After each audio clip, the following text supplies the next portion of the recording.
Welcome back to the channel, everybody. The Alabama Adventure here. On today's adventure, we take the Delta Explorer and we go visit the site of the Clotilda on this wet, rainy day. We're all getting wet. The rain's coming in sideways. This adventure does not disappoint. Can't wait to show it to you. Let's go. But you know, the popular name today is Africatown. And the name of my tour company is What You Say.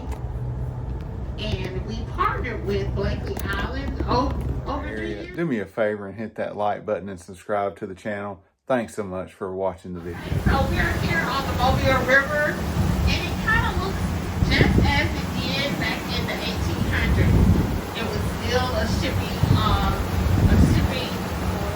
port, and that's what Mobile is known for. Mobile is the #3 port in the state. In the United States, we're #3. So back then, they were doing the same thing that they're doing now. Shipping and receiving supplies. So, we have the character of Timothy Bear. Has anyone heard the story? Heard the story? So we know that Mr. Timothy Bear and Timothy Bear and a couple of others heard me. And they were like, well, who do you think you are? I can do what I want to do, and I bet you I can do it. Some say the sum was $1,000. He bet it. That he could break them in and not get detected, not get punished. Nothing. He could do this. So the plot thickened, and everything began to kick off. And things began to turn and turn and turn until the article that was placed in the Mobile Press Register, believe it or not, the article was printed in the Mobile Press Register that we have slaves that are available. And we have a copy of it. We don't have a copy. You want to read it? And the article reads, the slave trade on the west coast of Africa we have advances dated in the 21st of September. This was in 1858 when this article was published. The quarreling of tribes in Sierra Leone River rendered aspect of affairs very unsatisfactory. The king of Dahomey was driving a brisk trade in slaves from $50 to $60 each every year. Immense numbers of Negroes were collected along the coast for export. Sierra Leone was healthy, gold rated. now, we got cell phones. We came from pagers, you know, the beepers, and all of this. All they had was a newspaper article that reached all the way from Africa to the United States of America to help Mr. Timothy Bear put his plan in action. So they began to acquire different things, and he purchased the Clotilda from Mr. Foster. Most people don't know that the Clotilda belonged to Mr. Foster, but Mr. Bear had need of her, and he purchased her. And as you see, as you heard in the article, all the way across the shores, there was a civil war going on in the kingdom of Dahomey. The king was forced to do business as the Portuguese government seemed fit. You know, he didn't want to have to sell his people, but as they were doing battle with the Portuguese, their arrows and their bows of the Amazon waters were no longer worthy enough to keep them from being taken. So the Portuguese government made a proposition to King Blakeley. And next to someone, and their feces were there, their urine is there, and it's brown, it's just dirt. It's nothing to wash it away. It's all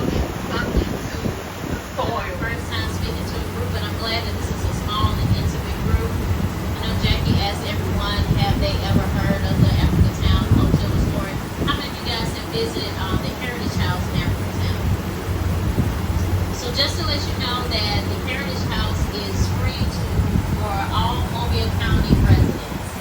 Again, it is free for all Mobile County residents. And if you're military, they also have military discounts, and they also have teacher discounts. If you have anyone that is in the education field that wants to take their class to the Heritage House for an educational tour. Okay, sorry. If you have any friends, family members that are in education, they have fourth graders of the importing enslaved to the United States. So, 50 years later, as Jackie mentioned, that there was a newspaper article that was sent out in the Mobile Press Register, and there was a quarreling between tribes. So, when we tell this story, we have to, it's more of a tale of two cities, because you had things going on in the Kingdom of the Homie and also here in the United States. In 1820 was the Piracy Act. If anyone was caught with any enslaved people, they would be hung. The punishment was you would be hung. So again, Timothy Beard said they would hang no one. And a lot of people like to call it a bet. I like to call it a well thought out plan, because there were several people involved. Timothy Beard's friends who were judges, his brothers, and then there were also buyers that were in Dallas County and Washington County, because the full 110 enslaved Africans did not reside in Mobile, Alabama. Only 32 resided in Mobile, Alabama, the Africatown Plateau area. And the reason why we call it Africatown is because once they were denied of purchasing land, they said they were going to make their own Africatown. So it was their settlement that they built things of their own. They started purchasing land in and around the community. So yes, the 1820 Piracy Act, it was death by punishment by hanging. And as a little girl, Captain Foster left, but she left March the 4th, 1860. Now, what was the driving force? The driving force was cotton. Cotton was king. Alabama was the top growers of cotton. And these enslavers needed free labor to work in the cotton fields and in the lumber. The mayors and Captain Foster were into the timber business. They owned several steamboats. That was the Tanny, that was the Czar, that was the Billy Jones, and that was the Orlean. And I saw the Orlean at my school that Timothy Mayer was in love with a woman by the name of Orlean, and they named one of their steamboats Orlean. And all the ships are named after someone, right? And Billy Jones is the judge who presided over the case. The Tanny was Roger B. Tanny, who presided over the case of the falsified documents, and they had beautiful garments to bribe the edge. And we're repeating ourselves sometimes, but they took the sails off of Clotilda to still hide it. So these guys, this was not your quote unquote normal bet, it was a well thought out plan. When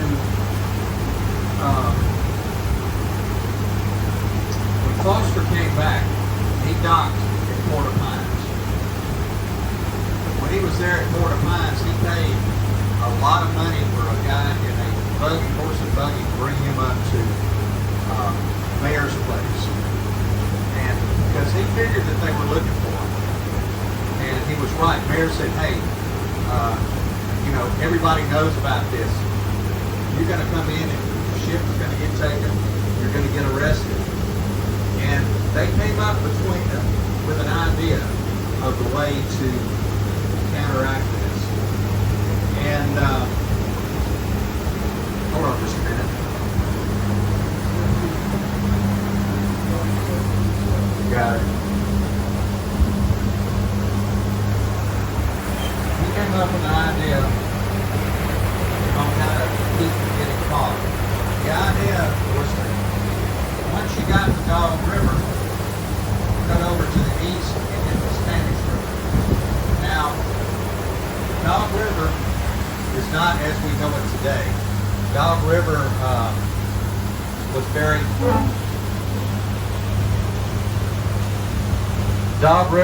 very remote, and so no word would not have gotten to the city that they were coming up.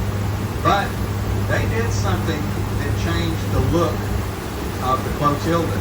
They changed the sails from square to triangular, or either triangular to square. I'm not really sure which one. I don't remember which one. But they also had some wood, and they changed the outside look of the boat, so it didn't even look like the Clotilda. And what they did is they came up here, right over that way, and came out right where those power lines are, and they missed Mobile. That's how they got by Mobile, because they were waiting on the side for them. They were going to arrest them.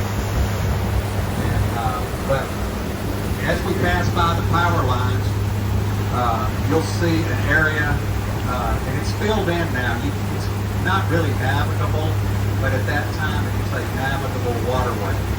But I couldn't get this boat through it, and I don't think I could get even a fishing boat through it. But you'll see it as we pass by. And this was a journey that these individuals had to release themselves on this ship. That was horrible. And they had to hide the evidence.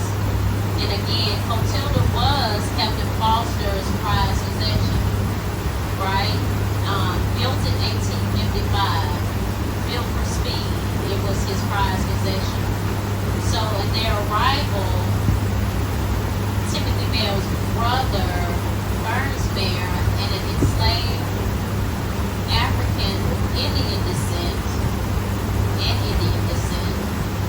met him on a tugboat called the Cesar. And so they disembarked onto the Czar. It's spelled C-Z-A-R, so the C is silent, so it's the Czar. They disembarked onto the Czar. And These are the power lines they were talking about.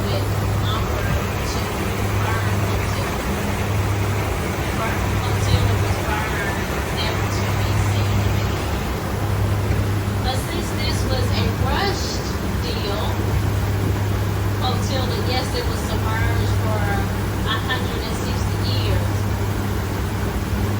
When the rediscovery of Clotilda happened in 2018, when Ben Raines went to go search for it, there were several other ships.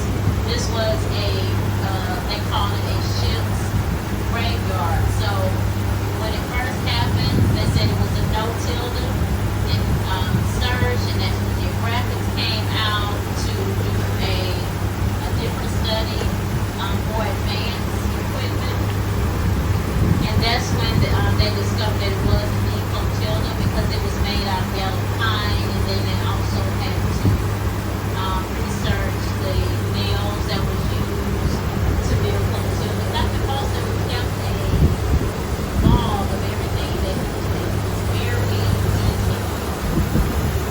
Clotilda is the last known documented slave ship in U.S. history. Again, there were buildings, but the other buildings, Spanish River.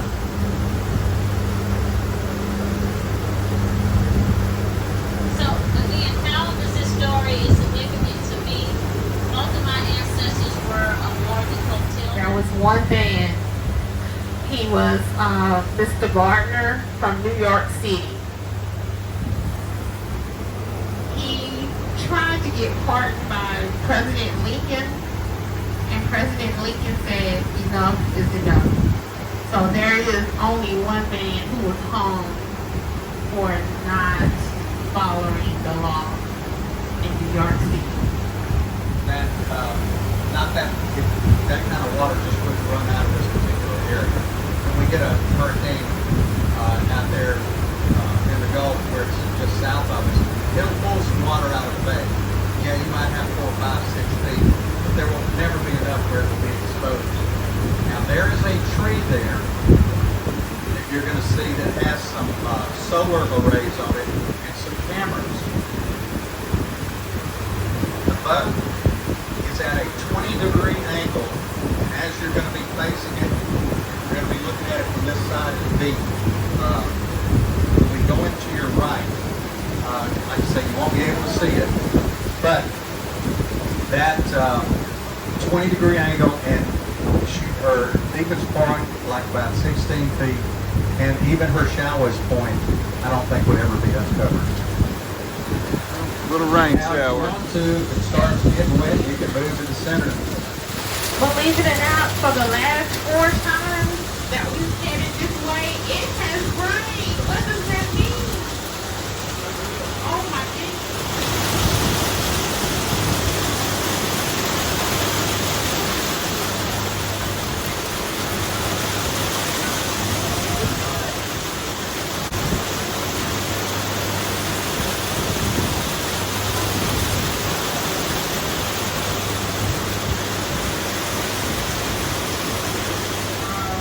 Hysterical Alabama hysterical.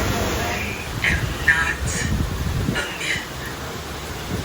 What happened to me is not a myth. Sounds of the My Clotilda. name is Clotilda. Clotilda. Clotilda.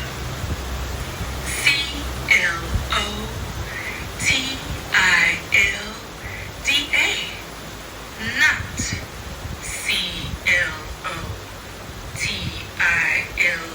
Clotilde. Clotilde. I am more than 160 years old. I am French, meaning loud battle. I am the only schooner in the Gulf with speed. I was built 86 feet long with a 23-foot beam, all oak. Over 12 million Africans were stolen from their homelands and imported across the transatlantic and enslaved, not just by me, but hundreds of others, as they disappeared on the coast of Africa and Spanish galleons in Pensacola. Between 1800 and 1866, over 3 million Africans were traded by their own in the kingdom of Dahomey for gold to Europeans in exchange for guns and other material. In 1860, 110 were captured by the Dahomey warriors and sold in Ouidah Dahomey, known now as Benin, Africa. They raided West African villages, killing leaders.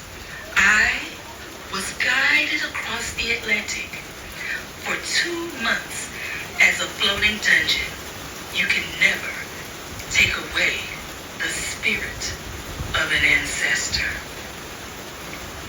July 9th, 1860. I have arrived in Mobile, Alabama with Sea Captain William Foster, a few nasty men, and 32 pounding hearts below at 12 Mile Island.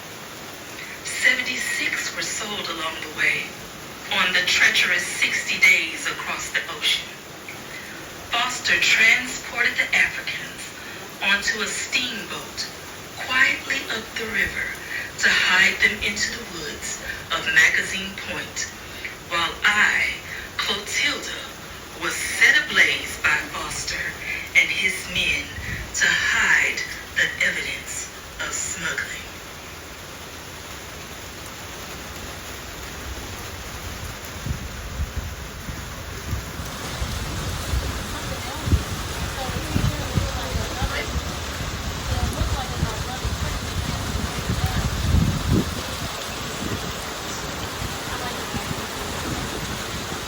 Admit that she was here.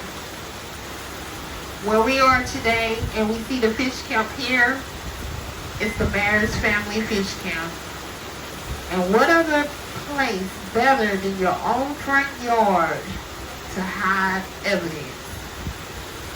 They So, took a vow to Clotilda never lays say that it was here. Here, where you see the piles, As a family. and she's facing this way, right in the mayor's front yard. At this time, we will have the ceremony to reverence and remember those of the Clotilda and so many others.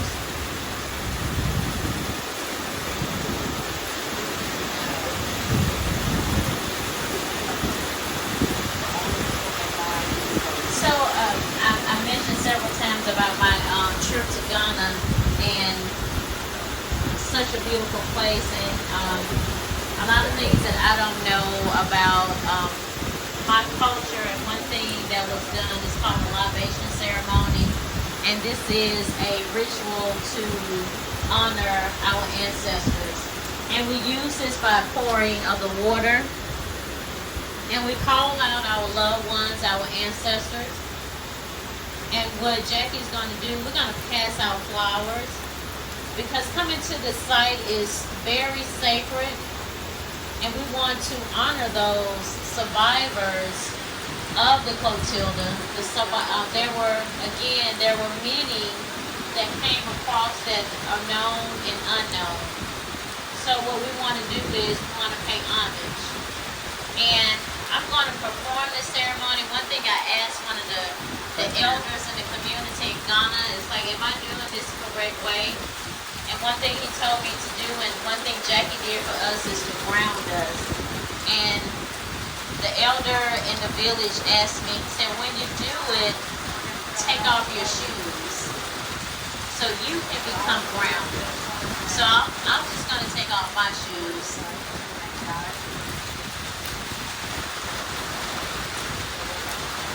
And I want everyone to participate with us. You can call out your family members. We're all going to do this together. So today we're going to honor those millions of enslaved Africans who took the journey, those known and unknown. And how we do this, you're going to repeat with me by saying Ashe. And Ashe means to go forward. It's like amen if you are a church member.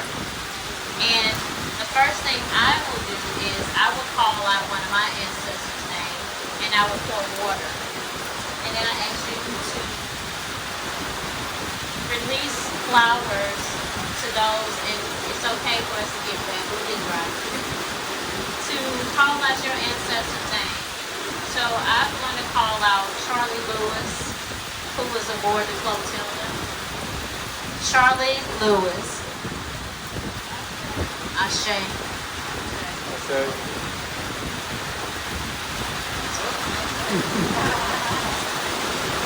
We'll throw them out into the wind, the direction of the wind. Ashe. Ashe.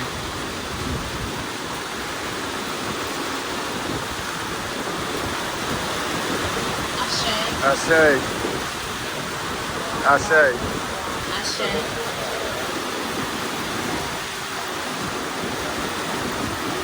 We're all getting wet. The rain's coming in sideways. A week or two after arriving. Ashe.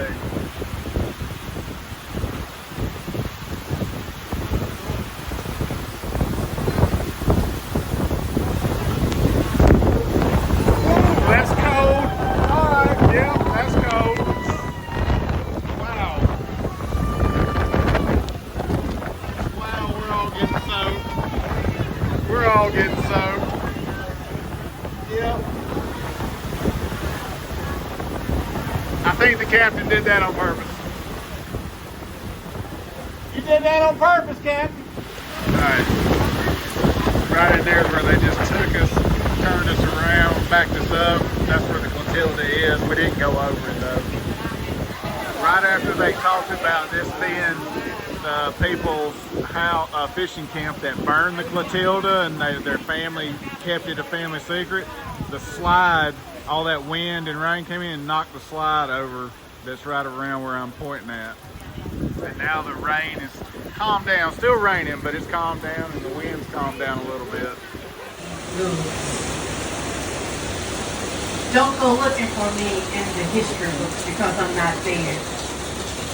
I am one of the ones that has a faithless history. But let me start off by telling you who I am. Back in 1860, just like you are today enjoying life, so was I with my family and friends. But late that night, we were captured. We were woken up out of our sleep, and we were basically tortured. Most of my family did not make it. Most of them were slaughtered. And when I say slaughtered, some died by decapitation, slaughtered, stabbed, you name it, by the warriors called the Blakeley warriors. They were a very strong army in the land of the home. Like I said, they were an all-women warrior group. They were very strong, trained military women. So they were capable of doing just about anything anybody else could do. But they were vicious and very, very determined on capturing their prey. That night we marched for days. They took us down to the barracoons and managed their plantations. When we got here in Mobile, or at the time, which was Plateau, Alabama, or whatever you want to call it, we were given to Colonel Thomas Buford. He was, well, with that money, we were able to purchase 7 acres of land in 1870, 10 years after being stolen from Africa. So our land is still there after 155 years, and we call that land Lewis Quarters. Lewis Quarters still sits in Africatown today. And like I said, we were a family. So when one purchased a home, when one purchased land, we all pitched in and we helped each other build our homes on our land. We were a community. Well, we even had our own family. We had our children. We raised our children. We made sure that they were always aware of what Africa was like. We told our story to our children so that one day they would tell their story to their children and maybe even be able This property was purchased in 1870 and it still stands today. We have a new historical marker there. Again, this is where my family property is. This is where the plantation sat of Colonel Thomas Buford, who was a business partner to Timothy Mayer. So this land that my family still lives on today is now on the Alabama Register of Landmarks and Heritage.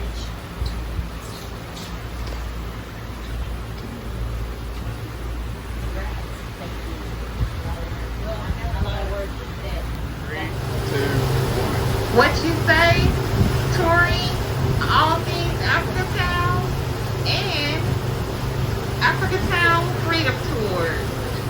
Got it. I feel because he took us to a place of white culture, the same kind of culture.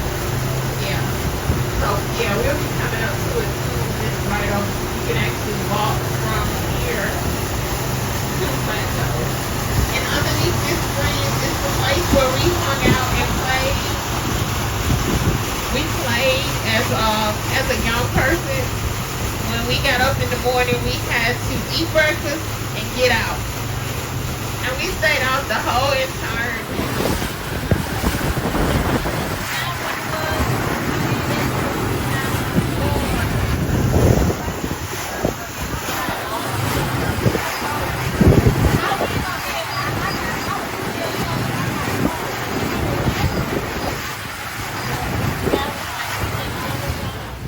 what a great river tour that was, going to the side of the Clotilda.